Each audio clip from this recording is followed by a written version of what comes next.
Hey, we're on. Shalom, shalom. First and foremost, I want to say Kalayim Yahal Bashim Yahshua Bashim Kakudash. And double honors to the elders and apostles of Great Millstone who do rule and teach well. And honors to the brothers pushing this truth across the four corners with all sincerity. Does a plenty check it out with another video. Doing this one on my PC because I don't know. I tried to make this same video on the same topic like a couple hours ago on my phone. I used an AZ screen recorder, and for some reason, it just shuts itself off mid-recording.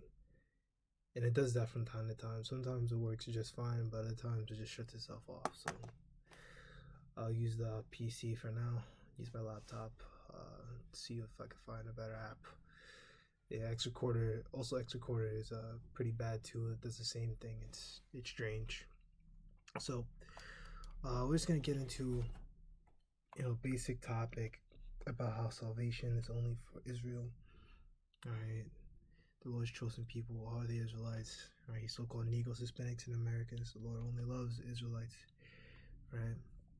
So I'm just pretty much just gonna be the topic. We're gonna go run through not run through. We're just gonna go through a little bit of Isaiah 2, a little bit of Isaiah 14. Just let that be that. All right. So this is the book of Isaiah, chapter 2, verse 1. The word that Isaiah, son of Amos, saw concerning Judah and Jerusalem is a future prophecy. And it shall come to pass in the last days that the mountain of the Lord's house shall be established in the top of the mountains and shall be exalted above the hills, and all nations shall flow into it. Okay, so mountains represent government. Okay.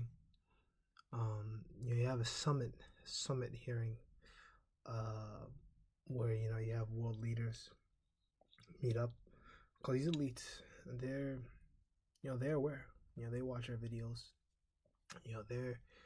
They're aware of these prophecies and these different things. They just think that they can outdo prophecy and circumvent it, and basically pull a fast one over the Lord. Right. I mean, what comes to mind is the gates of the nobles. Right. Also, when he's about to fill his belly, then Lord shall bring destruction upon him. Roughly paraphrasing in Job. Right. When they think that they're just gonna be able to, push out their MOTB, right, and just finish their goal and do whatever they want to do, right? World War III's gonna pop off, right? And Yahushua is gonna come down and put an end to all of it, right? To all the bullshit, put an end to these, to these nations, right? So simultaneously, the missile's gonna get shot off into America, and this place is gonna go down by fire. The chariots are gonna come down. The lasers are gonna burn this place up as well. The elect are gonna be beamed up, not just from America, from all over the world. 144,000, the rest of the elect. Of course, America, the 1/3, which the 1/3 you're gonna have the 144 part of the 144,000, and the rest of the elect. But you're gonna have 144,000 saved from all over the world, as well as the remnant saved from all over the world. Because you have brothers all over the world, outside, not just in America. All right. This is low one would be at that number. All right.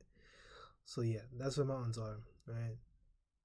Shall be established in the top of the mountain. So the Lord's mountain, right, or the Lord's government, or the kingdom of heaven, the kingdom of the Israelites. Right. We can actually pull up.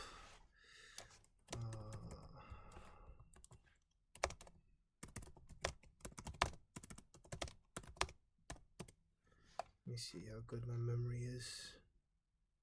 Nope.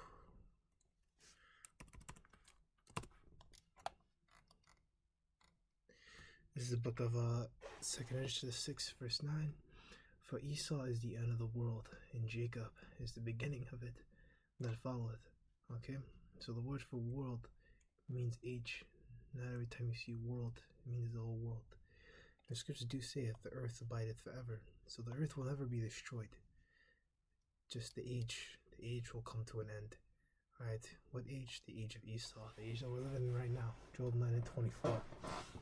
Also, um, Daniel 7, right? Daniel 7 as well, right? They shall, make war with the saints of the Most High, right? I think they changed times and ordinances, for time, dividing in times. In Revelation 12:20, the devil was loose for a little season, right? And that little season is coming to an end.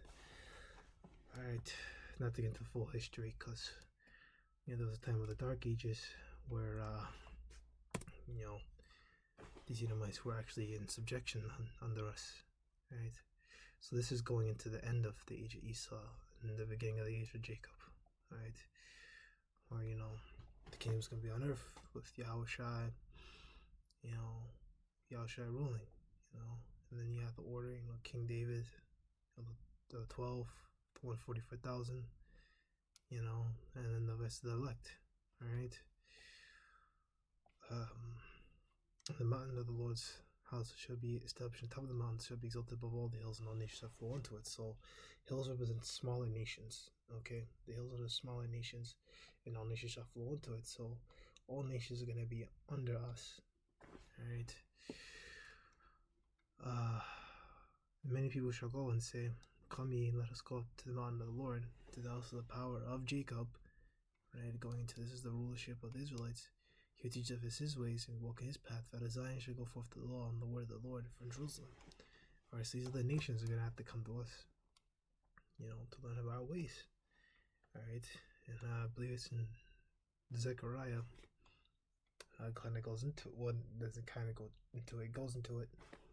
It goes into how, roughly paraphrasing, the nation that does not come before me to serve me during the Passover, the nation shall be scourged. No rain will come upon that land. All right, and they'll be punished pretty much for not coming to the Lord's Passover. Right, because when you read about the new covenant and the laws will be in our inward parts, that applies to our people. Right, and the people who chased that first, having the new bodies on the first round trip, that is the elect. Right, the 2/3 are going to die on this side, and the rest of the Israelites who allowed us to be destroyed, right? They're going to die on this side, okay?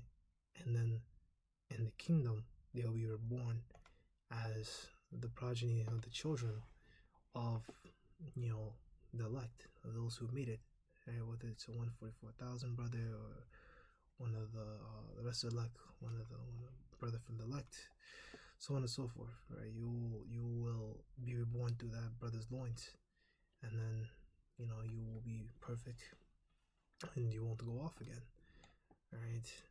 And so on and so forth.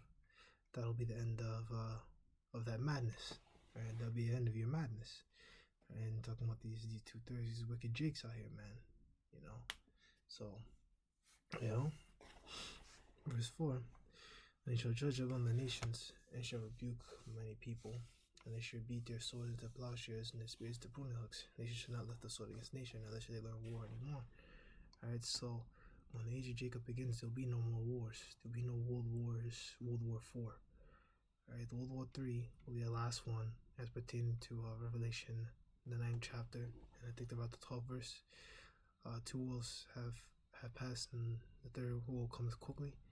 Right, there will be no World War IV. Right, after World War III, the elect will be beamed up. Right, America will be completely destroyed.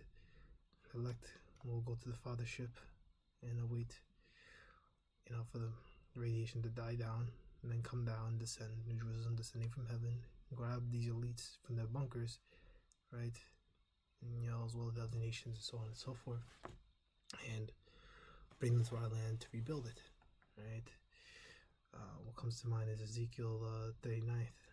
They have to rebuild up our land. They also have to clean up the different dead bodies and debris as well. Okay, so yeah, no more war.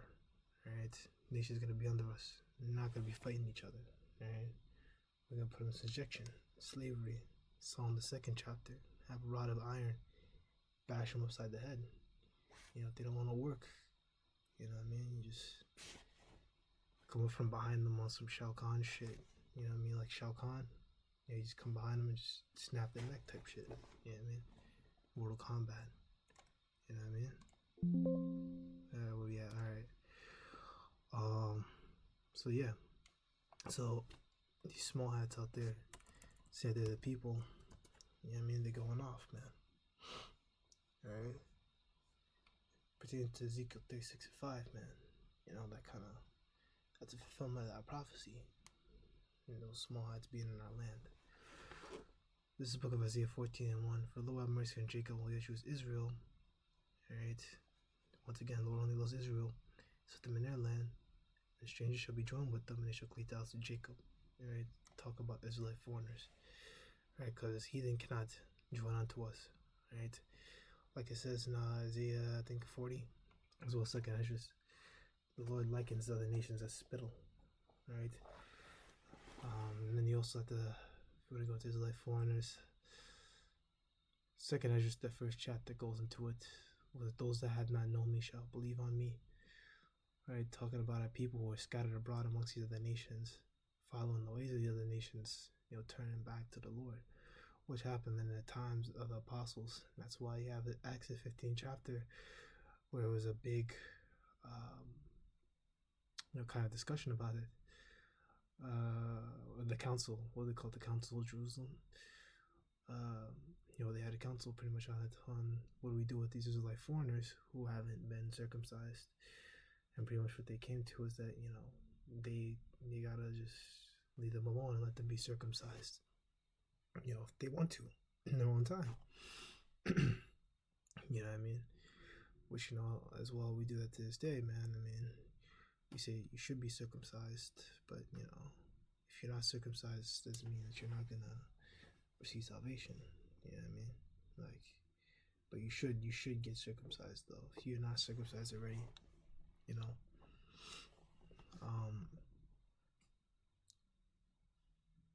and the people shall take them and bring them to their place, and also Israel shall possess them in the land of the Lord for servants and handmaids. They shall take them captives they were, and they shall rule over their oppressors.